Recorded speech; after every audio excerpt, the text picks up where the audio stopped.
Sorry, I think I just cut out there. Yeah, on behalf of Ministry of Housing, UBCM, and ICI Society, I'd like to thank you for all to attend.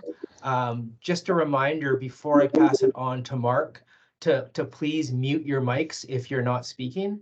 So Mark, I will pass it over to you. Thank you very much. Thank you, Steve. Good morning, everyone. Welcome, and thank you for taking some time out of your day to learn a bit more about the initiative. Just have to switch screens. There we go. Okay, so just before we get started, I'd just like to take a moment to acknowledge that for the presenters of this webinar, we are joining from the traditional territory of the Esquimalt and Songhees First Nations, and that during this webinar, we'll be talking about the development patterns related to land use that are on the territories of First Nations communities across the province, each with their own unique culture, languages, legal traditions, and relationships to these lands and waters. So we're mindful of that. So my name is Mark Sadoway. I'm Manager of Planning and Land Use Management at the Ministry of Housing. And I'm joined by my colleagues, Madeline Dams, who is a Senior Planning Analyst with our team, as well as Leslie Scowcroft, who is a Director on our team as well. Also presenting a little bit later on is Danita Welch, who is the Manager of Local Government Program Services with the Union of British Columbia Municipalities. And two folks from the Integrated Cadastral Information Society. Steve Mark is the Director of Operations, and Eden McDonald Yale is the Stakeholder Engagement Coordinator, and she's going to be doing some of the moderating tasks on the Q&A. So just a little bit about the next hour. Take a few minutes to talk about, when we say complete communities, a little bit about what that looks like and what that is, just to help us frame the conversation. A little bit of information about the initiative, which is sort of a broad umbrella that contains the three other elements that we'll talk about there as well: the funding program, the guide and the assessment process, and then some information about the ICI Society. And then we'll try and get to the questions about the funding program as soon as possible. So I'll move quite quickly, and hopefully we'll get there at about 11:40. So first, what are complete communities? What does that term sort of mean? Have to acknowledge that this term is going to mean something a bit different for everyone. That's definitely something that we've been quite mindful of in developing the guide and structuring the funding program. In our research leading up to preparing for this initiative and preparing the guide, we tended to find that there were some common themes that we were seeing in communities of all shapes and sizes in British Columbia, or in Canada, so other provinces in Canada, and further afield as well. And they primarily involved housing options, so a range of housing options to meet identified community needs, and a wider range of opportunities for employment and opportunities to access services at that sort of daily and weekly level that are in close proximity to home. So sort of within that 15 to 20 minute walk sort of range. And finally, the efficient use of infrastructure. So thinking about the relationship between land use patterns and the provision of infrastructure. Again, any sort of these elements or the kind of components of complete community, it's not intended to be rigid, but just to serve as an overall goal, and recognizing that complete communities may look a bit different across different regions and local contexts. So those were the key elements of completeness. So diversity of housing types, proximity to housing, between housing and employment and daily needs, transportation options, and the efficient use of infrastructure. And later on, we'll be referring to these as the lenses through which to assess a community. Complete communities also often have both strong public realms and connections to the natural environment. And it's primarily through assessing community completeness, primarily in assessing a community's completeness is a spatial exercise. So it involves mapping and analyzing these key elements or lenses and their relationship to each other. And that the intent behind that is to support advancing a community's own identified goals. So just as an example, an assessment could look at the relationship between housing, the location of housing, and the location of daily needs or the transportation options between those things. So the initiative is what we call, or we use the term initiative for the umbrella that contains the funding program and the guide and data and supports. And I'll talk about a little bit more about that in just a minute. But the origins of the initiative and the Complete Communities Guide come from the Climate Action Charter. All BC local governments are now signatories to the charter, and this initiative supports signatories in fulfilling their third commitment of the charter, and that's to create complete, compact, and more energy efficient communities. In addition to the third commitment of the Climate Action Charter, the intent of the initiative is to help advance the community's pathway of the Clean BC Roadmap to 2030. And the community's pathway highlights the important role that BC's local governments play in working toward, yes, provincial climate targets, but as well as their own climate targets and local goals that they have set for themselves in their own strategic plans and OCPs and that type of thing. So the purpose is also to think about how our communities are planned and how they are built and the long-term implications of those decisions for residents in terms of quality of life, infrastructure costs, environment, greenhouse gas emissions, among other things. And it's also to promote discussion of findings from spatial land use data. So applying that spatial lens to the data that we might have access to that is intended to support land use decision making. It also recognizes that responding to climate change is an inherently interdisciplinary task. That's what the bullet there on overcome silos means. So it's like working across disciplines. It's important to work across disciplines to tackle these challenges. And many local governments that we've noticed in doing the legwork and research and preparing the guide and preparing for this program have shared common objectives. There's a lot of overlap and common themes related to creating more complete communities. And we developed this initiative based on what we were hearing and seeing from communities across BC and from further away, as I mentioned. I neglected before I got started just to let you know that there is a Q&A panel or tab that's part of this presentation. So if you have any questions about the funding program, that Danita is going to be speaking in a bit more detail about that on the third part of the presentation. But if you have any questions, you can place them into the Q&A panel so that we can address them at the Q&A section. So the The initiative is sort of an umbrella that has three components underneath it. The first is the $10 million program, a funding program. The program is open to local governments and modern treaty nations, and also encourages local governments to work with neighboring First Nations when they're scoping and considering undertaking a complete community assessment.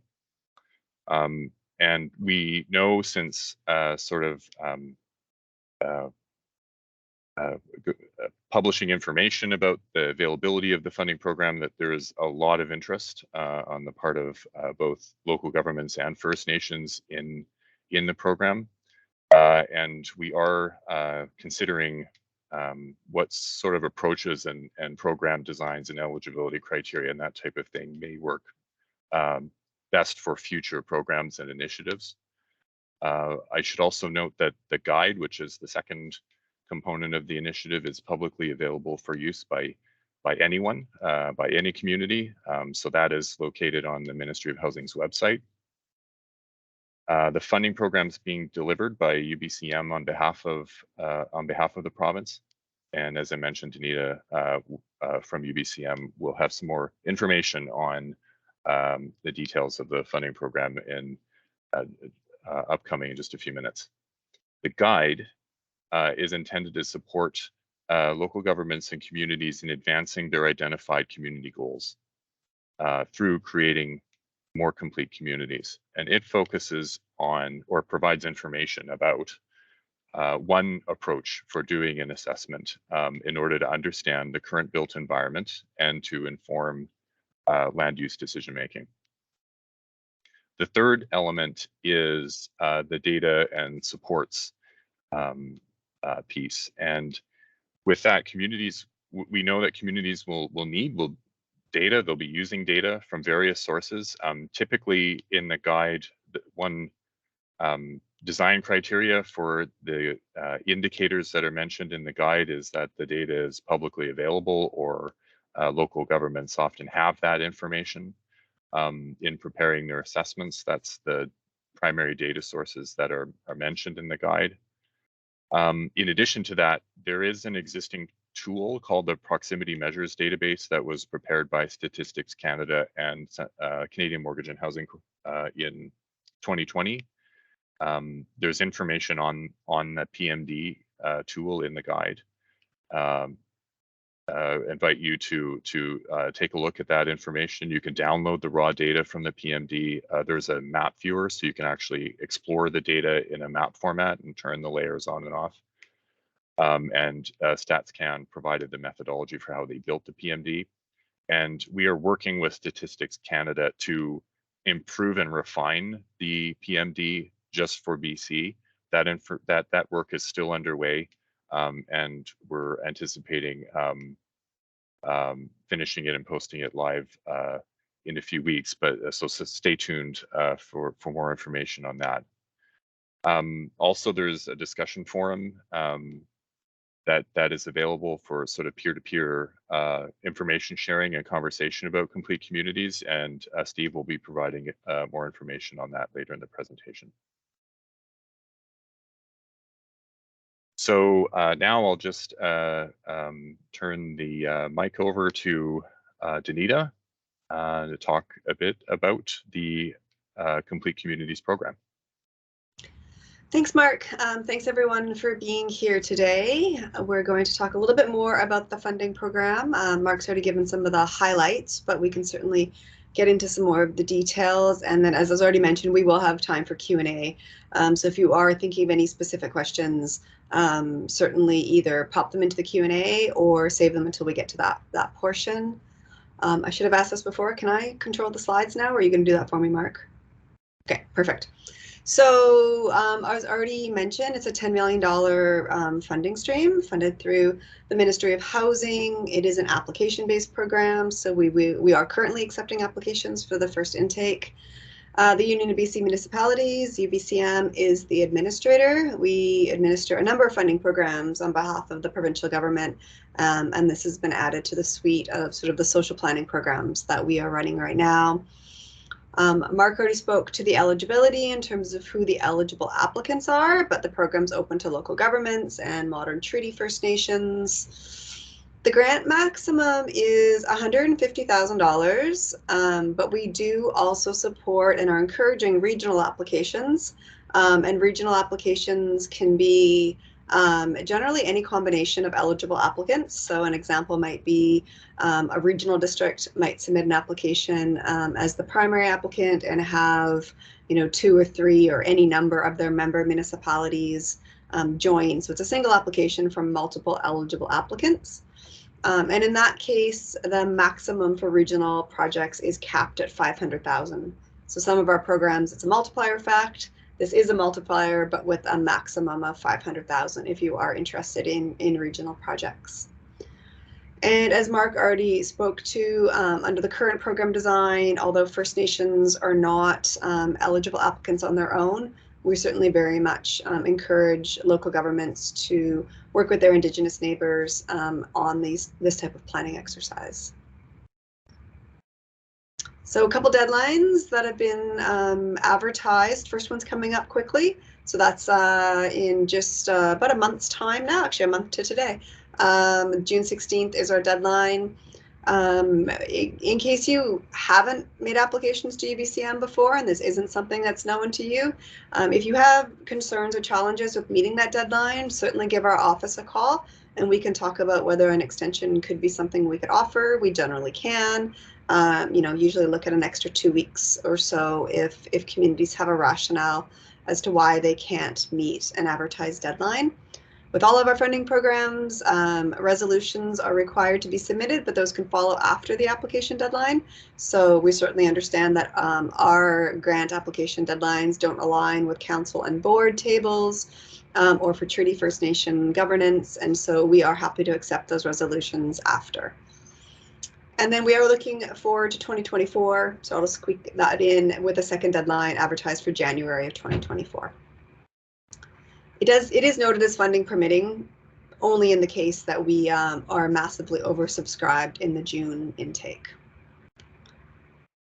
We can move ahead now, thanks. So minimum project scope. So what you'll see as you get into both the program guide for the funding program and then the technical guide that the Ministry of Housing has produced is the concept of complete communities for the purpose of funding is broken down through 4 lenses. In order to be eligible for funding, applicants are required to be assessing or selecting 3 of the 4 lenses as part of their proposed activities.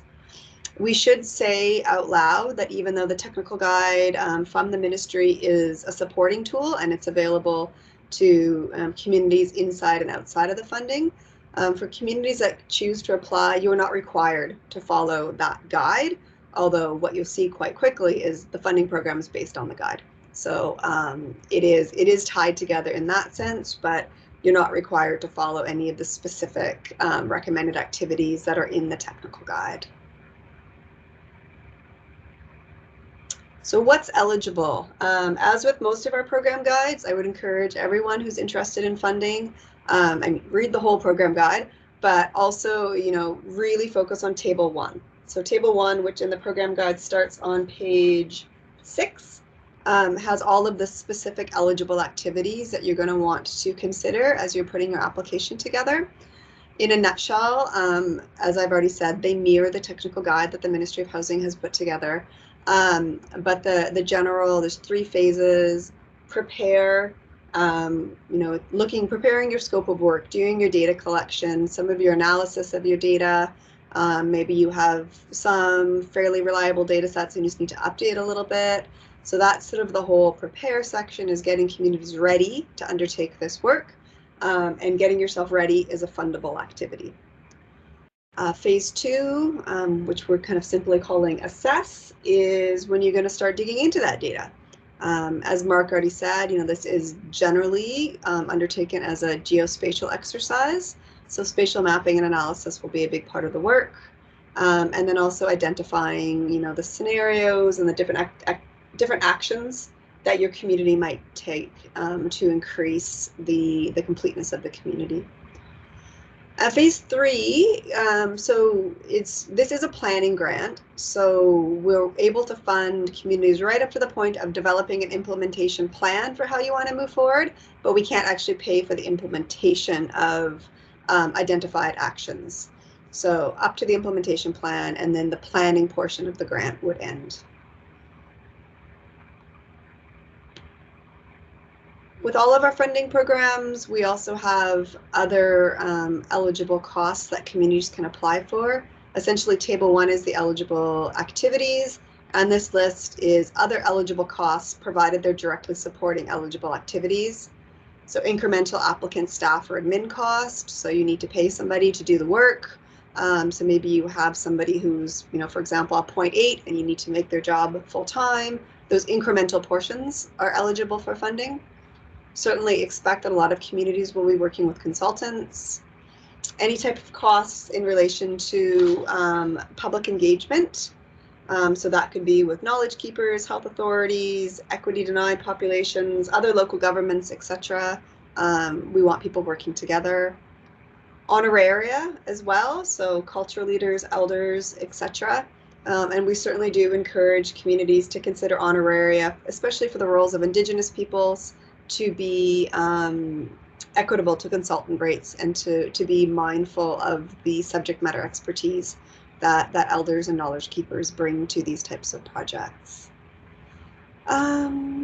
Certainly preparing the spatial and visual outputs, so that's maps, that's GIS layers, whatever you need to produce, that's eligible.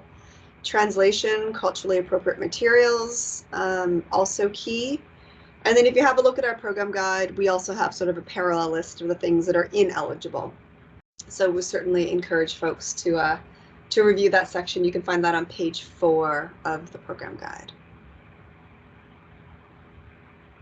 So all funded projects will be required to submit a final report. For those of you that are familiar with our programs, it's generally a relatively short final report form. And then the actual deliverables that you produce as part of the funding, you would need to be providing a copy of. So if you produce a complete communities assessment for 3 of your 4 lenses, you're required to submit a copy of that in the end as well. And then the final report form, which I mentioned, which you'll note is not on our website yet, but it will be coming soon. Okay, great. Thank you very much, Danita. Appreciate that. So the next part is a bit more about the guide and the assessment process that's detailed in the guide. The guide proposes an assessment process that involves what we're calling indicators. So that's specific data, questions of data or data that is mapped, and the indicators are sort of categorized under the 4 lenses: housing, transportation, daily needs, and infrastructure. The assessment process at a high level has 3 big phases to it. So as Danita mentioned, getting ready for the assessment and getting everything lined up and together and defining what you want to do for your assessment. That's prepare. Actually doing the legwork, doing the assessment, mapping the indicators, looking what the indicators are saying, and testing various scenarios and actions is assess. And then the third phase is act. So develop an implementation plan and monitor and report. Just to focus the information here so that we can be brief, get time for Q&As, we're going to focus some information about the assess phase, so phase 2, which involves mapping the indicators, analyzing the data, and testing scenarios. There are the 4 lenses: housing, transportation, infrastructure, daily needs, and 16 indicators discussed in the guide that are organized among the 4 lenses.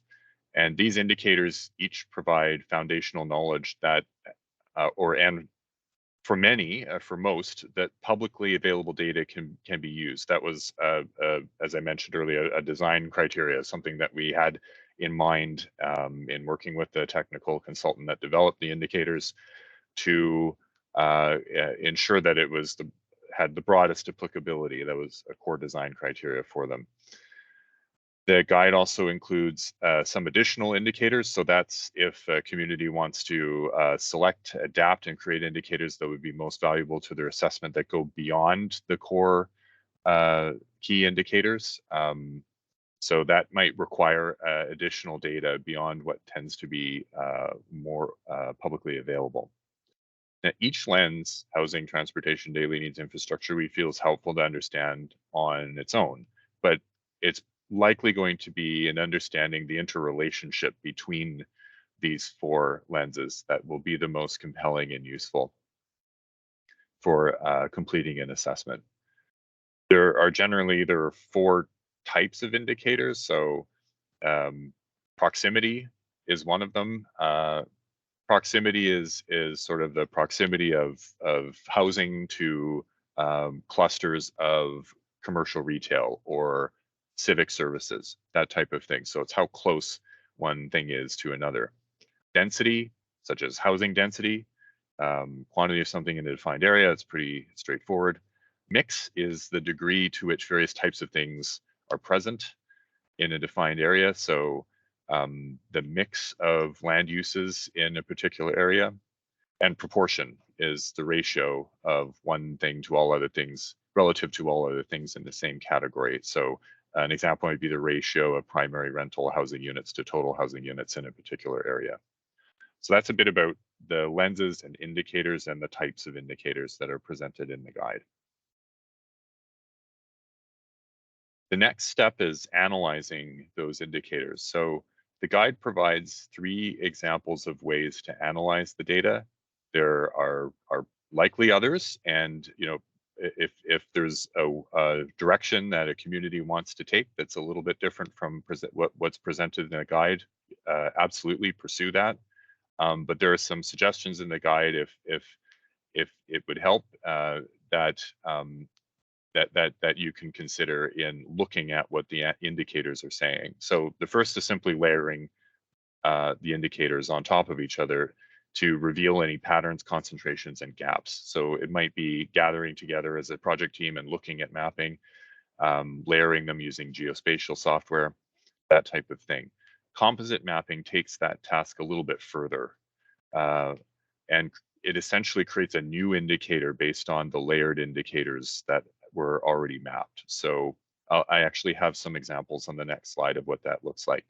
And you can also score the indicators in relationship to each other. So that's sort of like a radar plot. If you've seen a radar plot before, it might look like that. Just some examples of what a composite mapping involves. So essentially, the output of composite map is an overall score for the selected indicators that inform the composite value. Higher values generally signal greater completeness than areas with lower values. It's 2 examples on the slide on the left. City of Salmon Arm prepared a composite indicator for an equity analysis that they conducted to inform an active transportation master plan. They used 12 indicators based on data from Statistics Canada Interior Health and mapped spatial patterns and vulnerability, including vulnerability to climate change-related health hazards. And these variables were then combined to determine an overall equity score for each area. And going from memory here, I think the areas that are shown in pink, various shades of pink, are dissemination areas. Another example on the right is the Walkability Index that was prepared by the University of British Columbia Health and Community Design Lab for TransLink and Metro Vancouver Regional District. And this particular index is a composite of 5 indicators, including commercial floor area ratio and sidewalk network continuity, that all contribute to an overall walkability service that that is actually available. You can view it on Metro Vancouver's website. So the following step is to test the scenarios and actions. So this involves identifying potential actions that could be taken to create more complete communities and to prepare scenarios to test these potential actions. So essentially what this involves is identifying potential actions based on the analysis that you've completed so far. So that would be the analysis of the indicators that you've selected and mapped. And an example of that might be, for example, adjusting land use, such as zoning, for example, to allow more mixed use and amenities in certain areas. Then to use this scenario analysis to test these potential actions relative to your base case. So you have a base case already, you've mapped your indicators, and an example of that might be to create a scenario where additional commercial floor area is permitted in certain locations. So you've created sort of a new commercial floor area ratio and augmented the commercial floor area value in that layer, and then compare and evaluate the scenario against your base case. So an example that we observed, so this is this city of Nanaimo in undertaking their most recent OCP review. They did a technical analysis of different very high level built form scenarios for the way that Nanaimo will change over time. And this is just an example of how, particularly for public and council consumption, how they displayed the information. So they sort of used a multiple account evaluation to present the results of the scenario analysis. So that's a bit of information about the assessment process at a very high level. I encourage you to take a look at the guide. As I mentioned, it's on the Ministry of Housing website. And I'm just going to briefly pass the mic over to Steve Mark at ICI Society, to provide a bit of information about the society. So Steve is experiencing some connection issues, so I'm going to be presenting instead. So yes, I'm Eden McDonald-Yale. I'm the Stakeholder Engagement Coordinator for the Society. And we are a nonprofit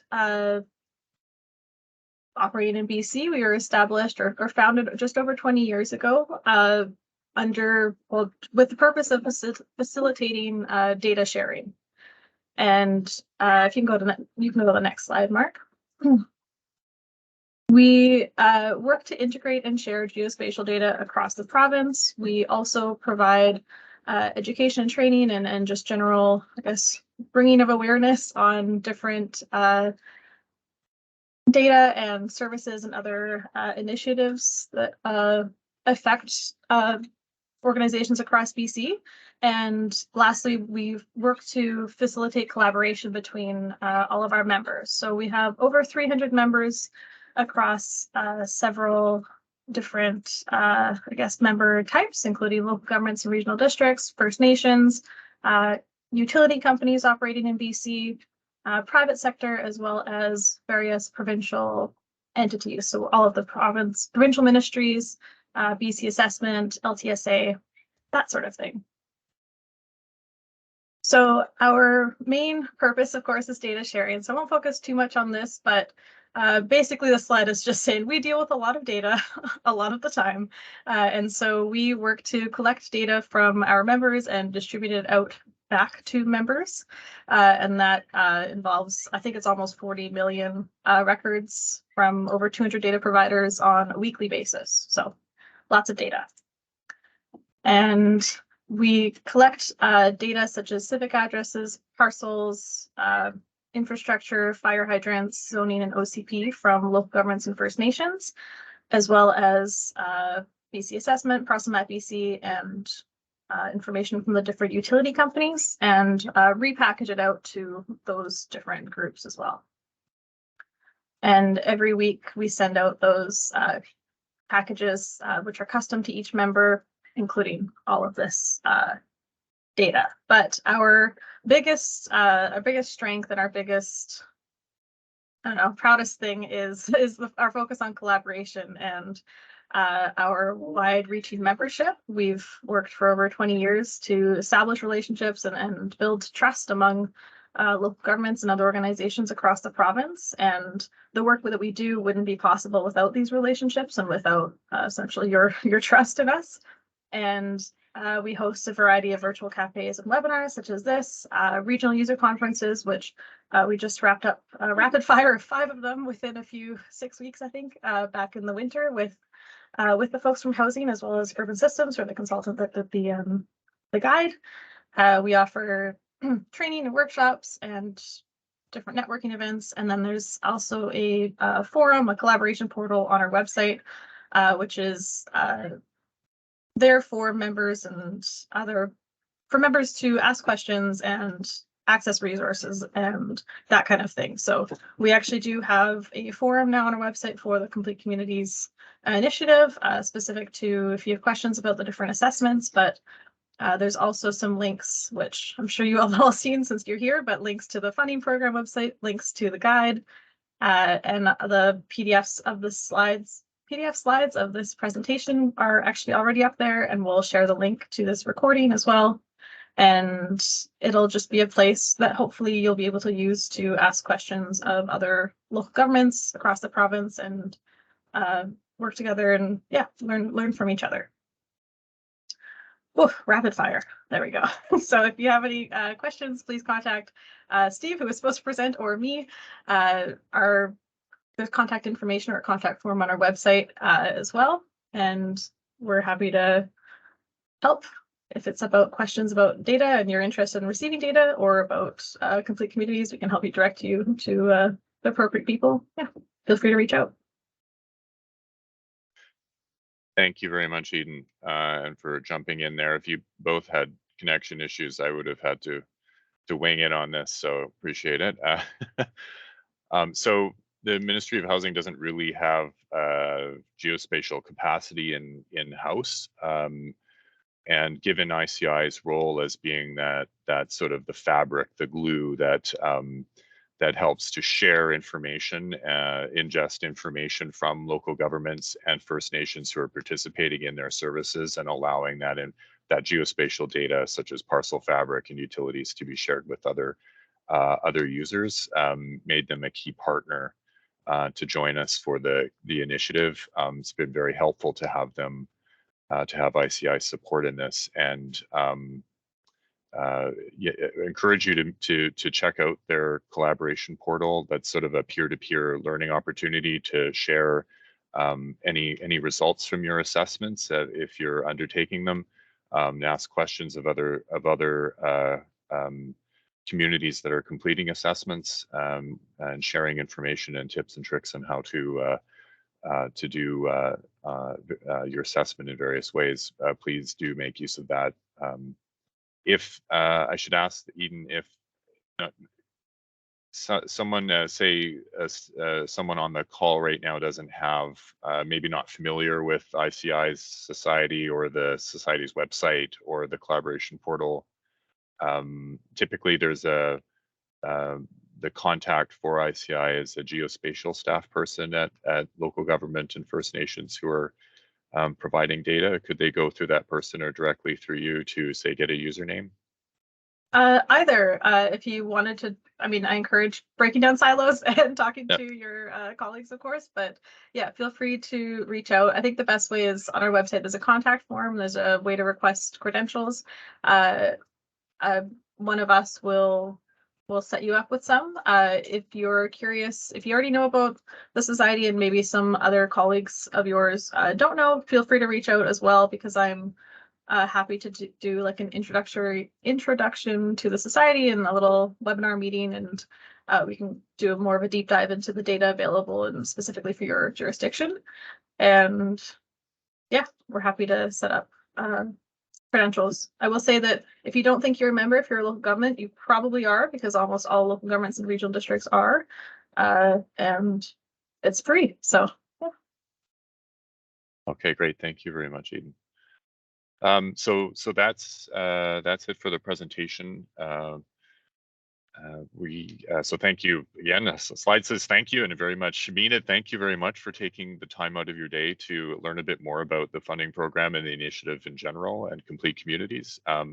We have some time now to, if there have been any questions in the Q&A panel, in the Q&A chat box. Eden, I think is moderating that, so we're available to address those questions on the funding program.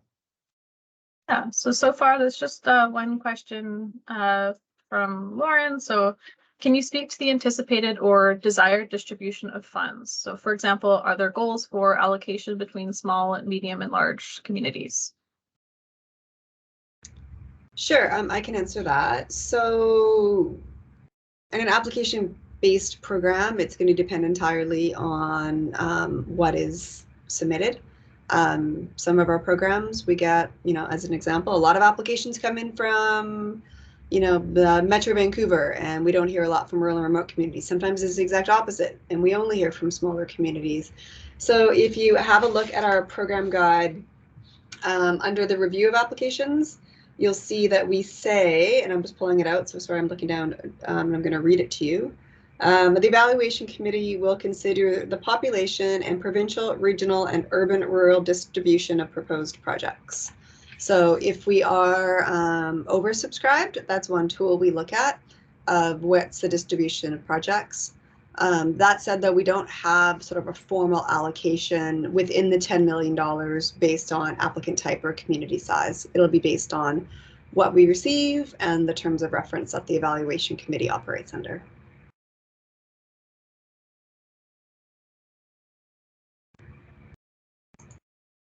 Thank you, Danita. So far, I don't see any other questions in the Q&A panel. Just in case you guys are looking for the chat, it is disabled, but yeah. So where's the Q&A panel? Sorry, I'm not Great, familiar with thanks. that. So at the top where it says chat, for me at least, it's fifth from the left or third from the right in terms of there's chat, people, raise your hand. There's a Q&A button. If you do have a question, but if you wanted to unmute and ask the question, you feel free to do that as well. And Eden, I see Lauren's asked to follow up, but maybe since Julia just raised her hand, she could ask first. Hi, can I be heard? Yes. Yes. Okay, you've turned the chat off for this meeting. Yes, so there's a Q&A panel instead of the chat, a Q&A button. Okay, thank you. Yes. And so Lauren's follow-up question is, can you speak more to the statement in the guide, in quotes, all other financial contributions for eligible portions of the project must be declared. Does internal funding preclude opportunity to access the grant funding? And how is this being considered together with other upcoming funding opportunities like CMHA's Housing Accelerator Fund? Okay, so let's take those a few questions one by one. So the first question, I believe, is around the requirement to declare any additional grant money. So if, for example, you get funded for this project, just make it nice simple math, for $100,000, and then you're successful in another grant program for another $50,000, but your project only costs you $100,000, then you are required to declare any additional grant dollars. We don't mean your in-kind contribution to the project, but it certainly is anything. If you raise any other income for the project, like other grants, revenue, probably not one that's going to come up as much in this program, but revenue comes up in other programs. You are just required to declare it, and it can reduce the overall contribution or the eligible amount of your grant. Sorry, Eden, can you remind me what the second question was? Yes, it was, I think you basically answered it, but how is it considered together with other upcoming funding options like CMHC's Housing Accelerator Fund? But I think you kind of addressed that. Yeah, I mean, there's so many funding opportunities out there, and I don't mean this to pass the buck, but it would be almost impossible to try to align all the funding opportunities. But, back to this one, we don't have any sort of defined stacking rules, but we do have the requirement that you declare. So if you are successful in another program for the same activities you've applied for and been approved for under this program, you would be required to declare that. Thank you, Danita. A few people raised their hands, but I'm just going to address someone, Denise, in the had asked if this will be shared. So the slide deck is going to be posted to that collaboration portal, and the recording will also be shared. I'll send an email out to all of the participants after this with all of the relevant links and contacts.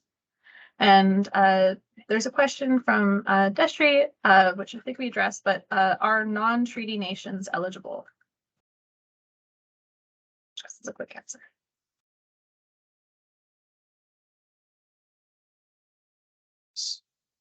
So the funding programs, the eligibility for the funding program to apply for funding for the assessment is open to local governments and modern treaty nations. Thank you, Mike. Don, you have your hand raised. Did you want to ask a question verbally? Sure. And maybe, you know, I use Teams every day, and I don't know whether it's my version or I don't know where the vote button is. Can that be shared visually, like a screen share where it is? That's not my question, by the way, but I just can't believe I can't find the vote button or the chat button. But I guess we were thinking more in terms of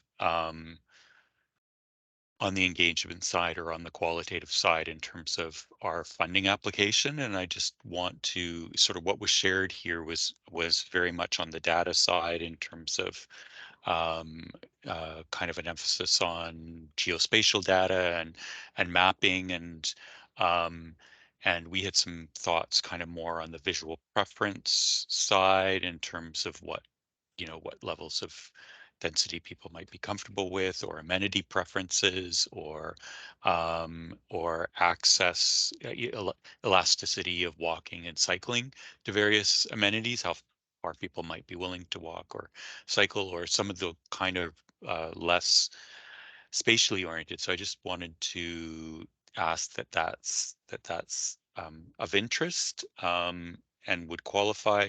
And also we saw some challenges in terms of our land-based First Nations and the timelines suggested. We thought we can certainly engage with urban Indigenous community and organizations that are involved in that sphere. That's possible within the timeline. We did see a significant challenge in terms of the kind of referral overload that the land-based First Nations experience in terms of being able to do a kind of respectful and fulsome engagement with them within that. So that's more a comment. Maybe I can speak to the beginning part of the question around, you know, engagement activities versus spatial exercises. And maybe I should have, you know, said this in the overall presentation. For the funding portion of it, the expectation, and in order to qualify for funding, and apologies again, I'm going to read from the guide, but I want to make sure we're all hearing the same language. So you approved applicants are required to produce a report that sets out key assessment findings, identified strengths, opportunities, and challenges to increase community completeness, and an implementation plan that includes potential future actions. So, you know, the emphasis here in the guide and in the companion technical guide certainly leads us to a spatial, geospatial exercise, but we also want to meet communities where they're at. There's a lot of communities that have already done a lot of the geospatial, and maybe the step they're at now is the engagement side. Maybe you need to be testing some of this. And the engagement side of it is certainly something that we're able to fund. You know, for those communities that maybe don't see themselves in a place of jumping into the geospatial analysis side of this, I would encourage you to sort of think about where your community's at, looking at that requirement of what you need to produce. And you're always welcome to give us a call and to chat about it in a bit more detail. But we know communities are different places, and we want to encourage folks to get to the next step for complete communities, recognizing that regardless of where people start, we're asking everyone to get to the same end point by producing a specific type of report.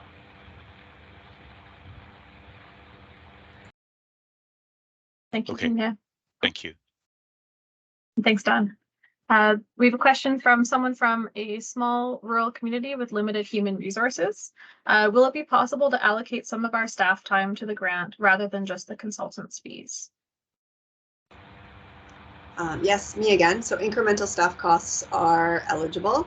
So you just have to demonstrate the incrementality to us. So, you know, an example could be is you've got a part-time staff person and you're going to bring them on full-time, and you'd like us to, like the grant program, to pay that incremental salary portion, understanding that that portion would be fully dedicated to eligible activities as described in the program guide. So the incrementality of both staff costs and administrative costs are eligible. You just have to make that that case. Thank you, Danita. Natasha's has a question. Can we apply for funding at the first intake and then again for the second intake? So for example, like for the first phase 2 of work, and then again for their third phase of work, provided that that total amount of grant funding doesn't exceed 150,000. So there's a couple different answers to that. One is that it's going to depend on what the first intake looks like. I've been wrong before, but I don't expect we're going to be oversubscribed in the first intake. But, you know, if, for example, we do end up funding sort of more than nominally 50% of the available dollars in the first intake, we may actually put restrictions into the second intake that you won't be able to apply again if you were successful under the first intake. I don't know if we'll need to do that, but that's common in a lot of other funding programs and other programs we administer, because we are certainly interested in seeing a wide provincial distribution of the dollars. If that restriction is not in place and communities are able to apply in the first and second intake, you would be, and if it's for the same project, you would be required to demonstrate that you're onto a second phase of the overall project. So the activities that are funded under the first and second intake would have to be distinct from each other. And you know, most of our funding programs, the funding maximum is per intake. It's not per project. So the maximum would remain 150 per intake.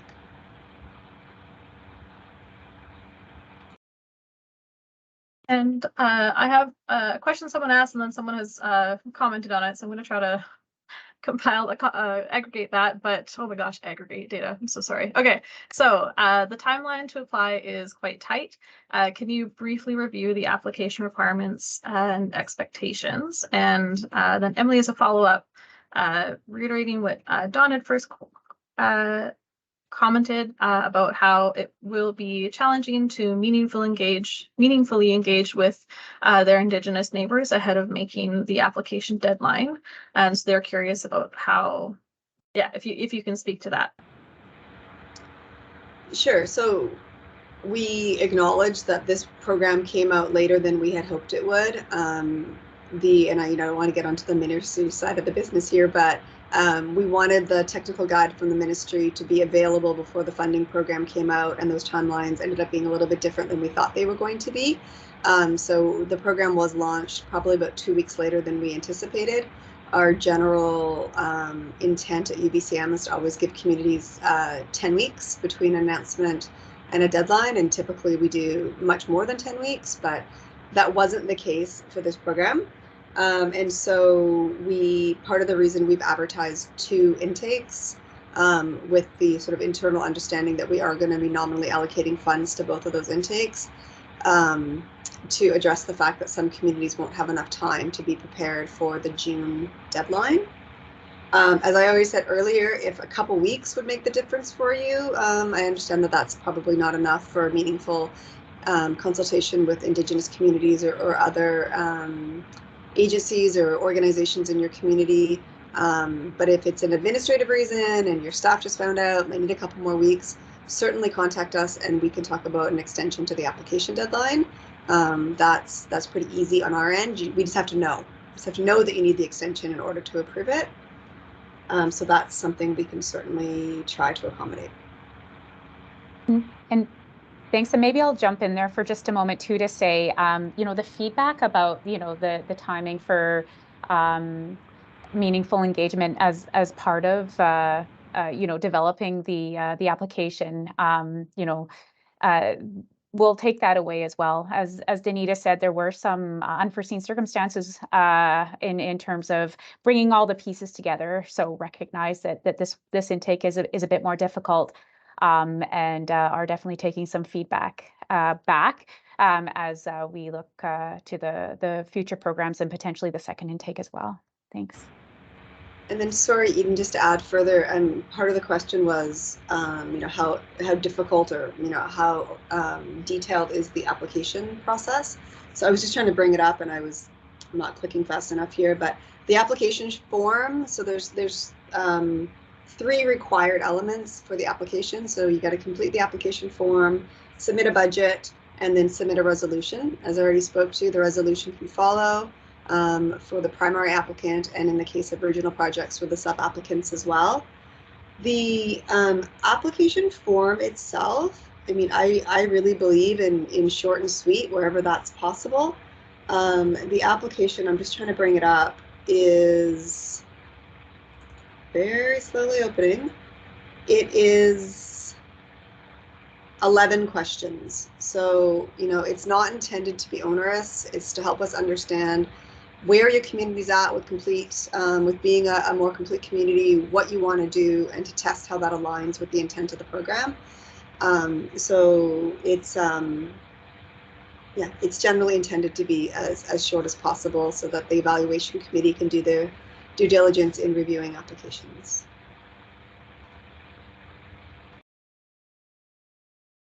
We have, I think, two questions from Laura. I'm going to ask the first. So we have current council direction to undertake work that would be an umbrella process that includes work well aligned with this funding program. Is an additional council resolution required for the application? Yes. So the resolution you'll see is intended to be specific to the current proposed activities and to specifically identify that the applicant will provide grant management. And that's for the primary applicant, and then the resolution that's required for if there's any sub-applicants also includes very specific language, which is an auditor's requirement. Essentially with regional projects, we're allowing one applicant to apply for and receive money on behalf of another community. And I'm going to ask the follow-up question, and then I see someone with their hand raised. I don't know why, but I can't load the participant list right now. But after this question, if you could also ask your question. So the follow-up to Lauren's question. The follow-up question. She answered it. Okay, perfect. Thank you. So yeah, I can't see whose hand is raised, but could you please ask your question? Hello, I cannot find the Q&A thing on my computer as well. So I represent a very small, compact village. We have a specific project that is to redevelop a former school site.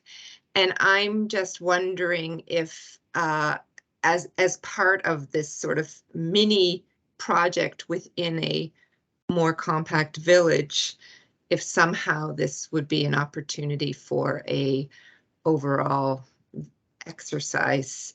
We're working on an active transportation plan. We're doing other projects.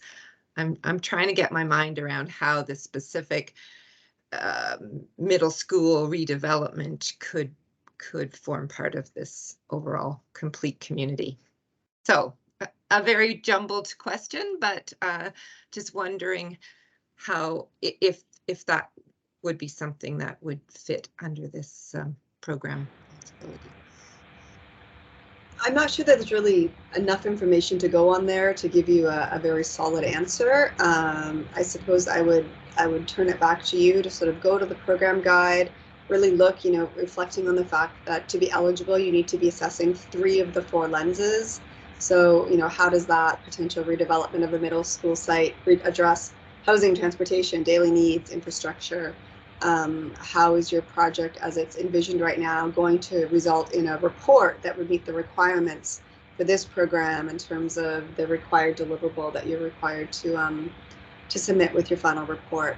So, I would encourage you to have a bit more of a read through the program guide, especially table 1, and then you're certainly welcome to contact our staff at UBCM to talk through any sort of specific ideas.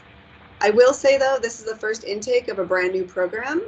I don't think any of us on the panel here would presume that we thought of every possible idea that any community might want to apply for. So there's generally a fair amount of room. You know, the sky's not the limit, but in the first intake of a brand new program, there's a fair amount of room to be nimble and for creativity. So if you do have ideas and you're having a tough time seeing them in the way the program is designed or the way the technical guide is set up, certainly feel free to reach out, and we can provide some advice as best we can. Thank you. Great response to my jumbled question. And I presume your contact information will be provided. Thank you. Yeah, maybe Eden, I'll send you our generic information if you can maybe send that out when you do the distribution at the end. Sure. Thank you. Well, one, if you could just mention briefly, we're just at time here, but the another place to look at, you need to mention the technical guide, so not the funding program guide that was produced by UBCM, but the complete communities guide that's available on the Ministry of Housing website. There is some discussion in there on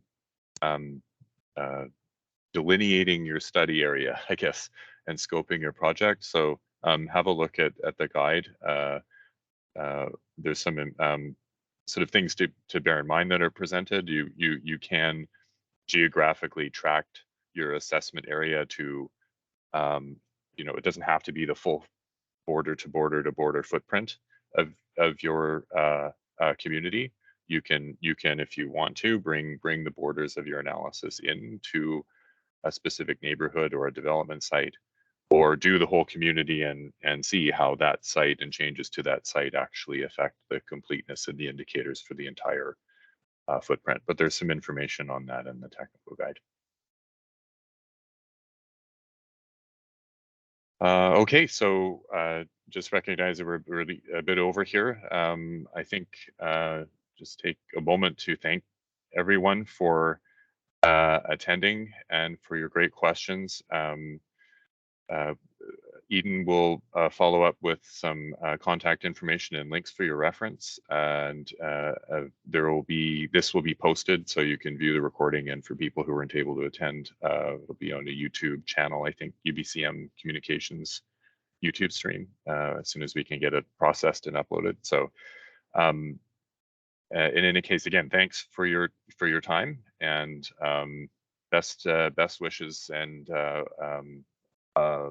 best of luck in scoping your assessment and undertaking your work. It's going to be exciting program, certainly new for the ministry as well as UBCM. So we'll leave it there. Thank you. Thank you.